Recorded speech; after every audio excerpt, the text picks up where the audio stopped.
안녕하세요. 이 시간에는 SF 영화가 미래를 그려내는 방식을 통해 기술과 인간의 관계, 또 가상세계와 현실세계에 대해 생각해 보겠습니다. SF 영화가 상상한 미래라고 하면 저는 가장 먼저 영화 마이너리티 리포트가 생각이 나요. 정확하게는 이 영화의 어떤 한 장면이 생각나는 건데요. 주인공인 톰 크루즈가 쇼핑몰을 지나갈 때입니다. 맞춤형 홀로그램 광고가 뜨는 장면이에요. 안녕하세요, 앤더슨 씨. 또 오셨네요. 신상품을 둘러보시죠. 지난번 보신 그 옷 사러 오셨나요?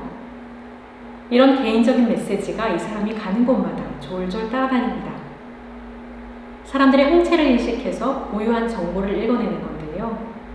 요즘에는 공항 검색이나 스마트폰 결제에 지문이 활용이 되는 것과도 유사하기도 합니다.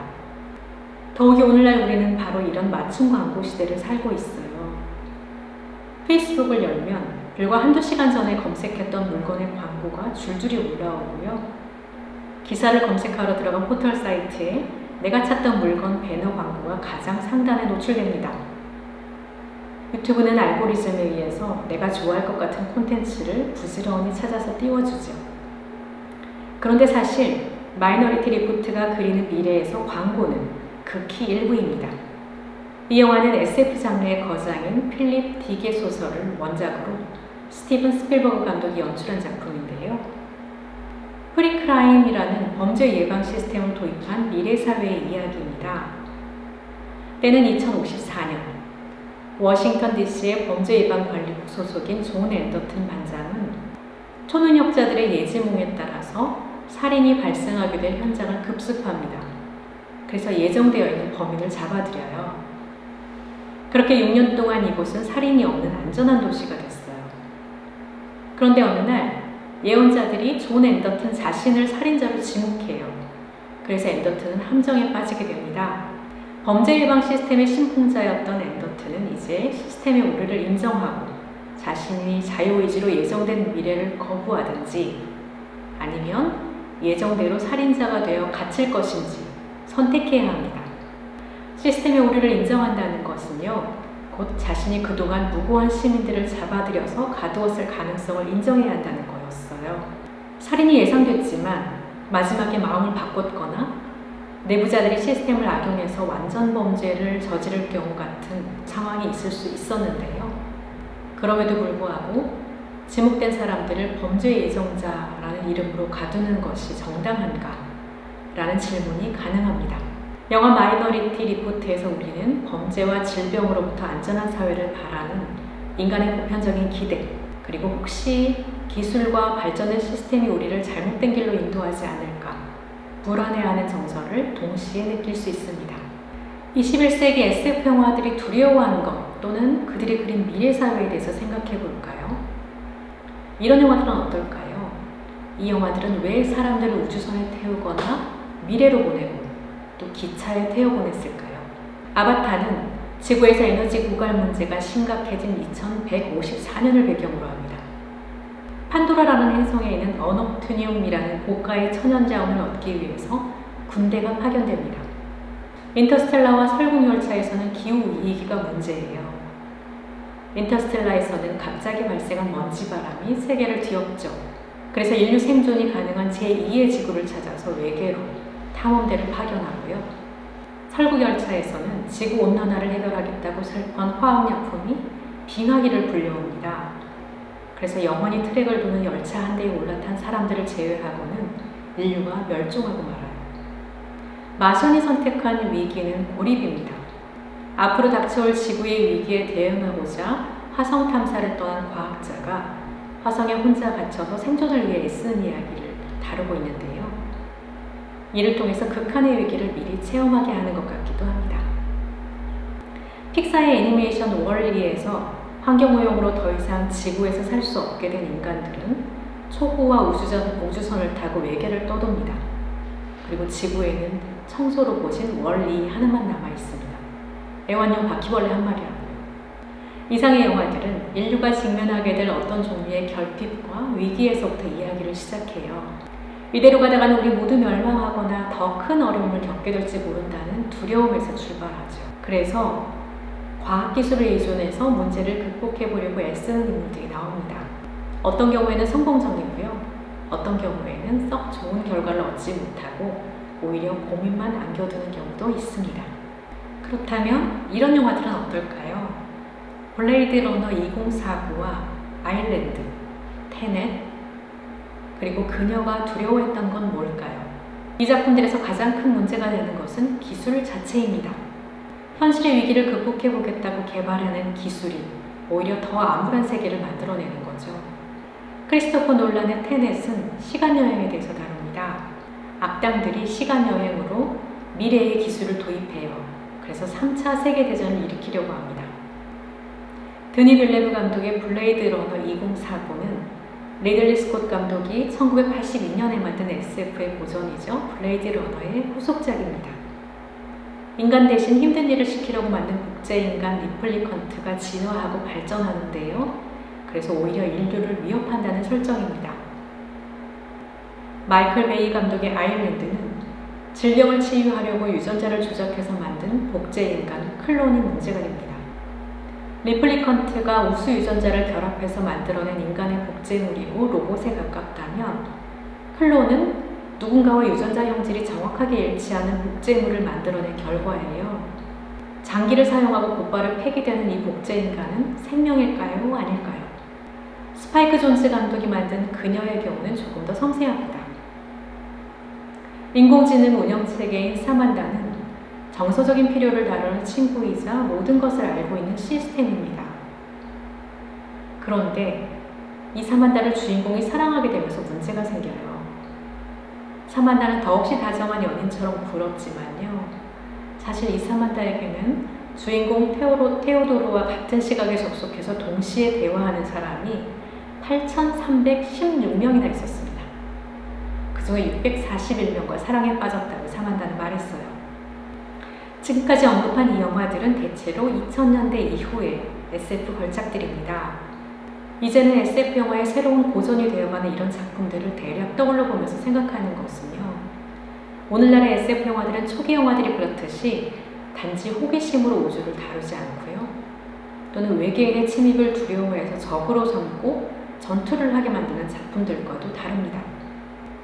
막연하게 슈퍼 능력을 갖춘 히어로가 우리를 구해줄 거라는 신화적이고 판타지적인 드라마와도 물론 다르죠. 오늘날의 SF 영화들은 구체적인 과학적인 지식 그리고 실현 가능성을 고려한 작품들이 많습니다. 이전의 SF가 판타지로서의 픽션, 즉 영화에 초점을 뒀다면 오늘날의 SF는 사이언스, 즉 과학에 더욱 방점을 두는 경우가 많다고 할 수 있겠습니다. 이 점은 SF 영화의 간략한 역사를 통해서 살펴보겠습니다. 최초의 SF 영화 감독은 조르주 멜리에스예요. 조르주 멜리에스는 무대 공연 예술가였고 마술사였는데요. 1902년에 달세계 여행이라는 단편 영화를 만들었어요. 이 영화는 달의 모습과 우주 여행을 최초로 시각화한 작품이었습니다. 줄 베른의 소설을 원작으로 한 영화였는데요. 이때까지만 해도 초점은 신기한 발명품으로서의 영화에 있었습니다. 이후에 미래 사회를 암울한 상상력으로 그려낸 프리츠 람 감독의 메트로폴리스 같은 작품이 뒤를 이었어요. SF 영화가 장르로서의 매력을 최대로 펼쳐보인 것은 1940년대와 50년대였습니다.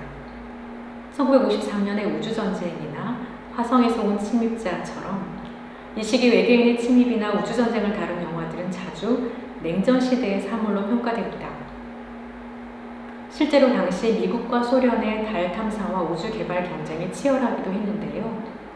공산주의와 자본주의로 양분되어서 서로 대립되는 체제로 갈등이 극에 달하던 시기, 이 외계의 적에 맞서 싸우는 기술과 힘을 보유한 세계 경찰국가로서의 이미지는 할리우드가 속한 미국에게 아주 중요한 문제였습니다. 1960년대는 2001 스페이스 오디세이와 혹성 탈출, 이런 작품들이 인류의 운명에 대한 비판적이고 철학적인 성찰을 SF 영화에 담아냈어요. 1970년대에는 영화판으로 제작된 스타트rek과 스타워즈 같은 시리즈물들이 등장해서 큰 사랑을 받습니다. 리들리 스콧의 에일리언과 스티븐 스필버그의 미지와의 조도 1970년대 작품입니다. 이후에 스필버그는 E.T.라는 역사상 가장 사랑스럽고 친근한 외계인 캐릭터가 등장하는 영화를 만들어냈고요. 시간여행 영화의 최대 강자인 백투더퓨처와 제임스 카메론의 터미네이터 같은 영화들이 20세기 SF 영화의 고전에 올라 있습니다. 물론 이런 SF 장르의 발전은 할리우드 영화 기술과 디지털 기술의 발전에 따라 크게 도약해 왔겠죠. 초반에 말씀드린 미래를 다룬 21세기 SF 영화의 고전들은 이런 거장들의 자취를 따라 영화의 역사에 자리 잡아왔습니다. 그런데 우리는 왜 SF 영화를 보는 걸까요? 여러분도 잘 아시다시피 이런 영화들은 당대 최고의 기술로 많은 돈을 들여 수백 명에서 수천 명의 인원이 동원되어 만들어지는 경우가 많습니다. 그만큼 많은 관객들의 선택을 받는 대표적인 대중영화 장르라는 거죠. 무엇이 SF 영화를 매력적으로 만드는 걸까요? 여러분은 왜 SF 영화를 보러 가세요? SF 영화 장르의 매력을 다음과 같은 말들로 정리해 볼 수 있겠다 싶어요. 유토피아와 디스토피아, 테크노토피아와 테크노포비아의 매혹입니다. 유토피아는 흔히 이상향을 뜻해요. 어떤 영화가 미래에 대해 유토피아적인 상상력을 다룬다면 미래가 지금보다는 좋은 세상이 될 거라고 긍정하고 희망적인 전망을 보여주는 결말을 취하게 됩니다. 디스토피아는 유토피아의 반대죠. 이상향과는 거리가 먼 인간과 세계가 억압적이고 사람들이 살기에 적당하지 않은 세계를 뜻합니다. 디스토피아적인 SF 영화들은 따라서 미래가 암울하고 지금보다 불행한 세상이 될 것이라고 경고합니다. 이런 맥락에서 테크노토피아는 기술로 이르는 유토피아, 즉 기술 낙관적인 세계관을 의미합니다. 기술이 우리에게 이상적인 미래를 가져다 줄 거라고 낙관하는 거죠. 반대로 테크노포비아는 기술에 대한 포비아, 즉 기술 중심주의를 경계하고 기술의 위험을 경고하는 입장입니다. 앞서 언급한 SF 영화들은 다음 몇 가지 특징과 메시지들을 담고 있습니다. 첫째, 미지의 세계에 대한 동경입니다. 아바타의 판도라 행성처럼 또 인터스텔라의 우주 다차원 공간처럼 우리가 모르는 어떤 세계가 있다는 상상력이 바탕이 됩니다. 둘째로 이런 공간들에 대한 상상은 현실의 모순과 또 현재의 위기를 극복하기 위한 방법으로 생겨난 것이라는 점이죠. 셋째, 이 어려움을 해결하기 위해서 과학기술을 동원할 것을 상상하고 제안합니다. 넷째, 하지만 과도한 기술의 발달이 초래할 위험에 주목하면서 여러 위험 상황들을 가정하는데요.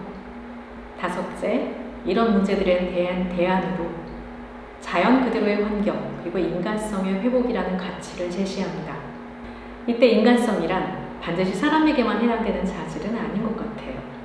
로봇이나 사이보그 같은 기계인간이나 안드로이드, 복제인간 클론 이런 대상들이 때로 그것을 만들어낸 인간 자신보다 더 인간적인 모습으로 그려집니다. 중요한 것은 인간이 원래 어떤 존재인지를 상기하고 강조하는 거겠죠. 마지막으로 SF 영화의 이 모든 특징들이 의미하는 것은 결국 기술을 잘 다룰 수 있는 철학적이고 인문학적인 통찰과 윤리적인 사고, 이것들의 중요성을 되새기게 된다는 점입니다. 그런데 어떤 방식으로 그렇게 할까요? 결국은 이런 메시지를 가장 실감나게 전달할 수 있는 할리우드의 기술력을 통해서 그렇게 하죠. 흥미롭지 않나요?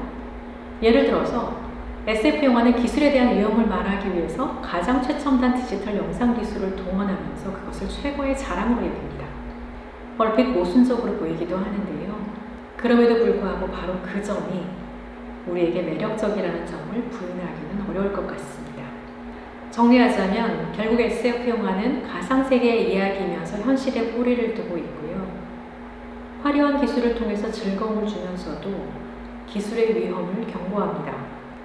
가장 차갑고 냉철해 보이는 과학과 기계 문명에 대해서 말하면서도 인류의 모순을 품어내는 가장 따뜻한 감성을 옹호하죠. 그런 점에서도 영화라는 대중예술의 매력을 가장 흥미롭게 구현하는 장르입니다. 지금까지 차가운 기계 문명과 냉철한 지식을 기반으로 하는 것 같지만 가장 따뜻한 인간에 대해 이야기하는 오늘날의 SF 영화들에 대해서 생각해 보았습니다. 고맙습니다.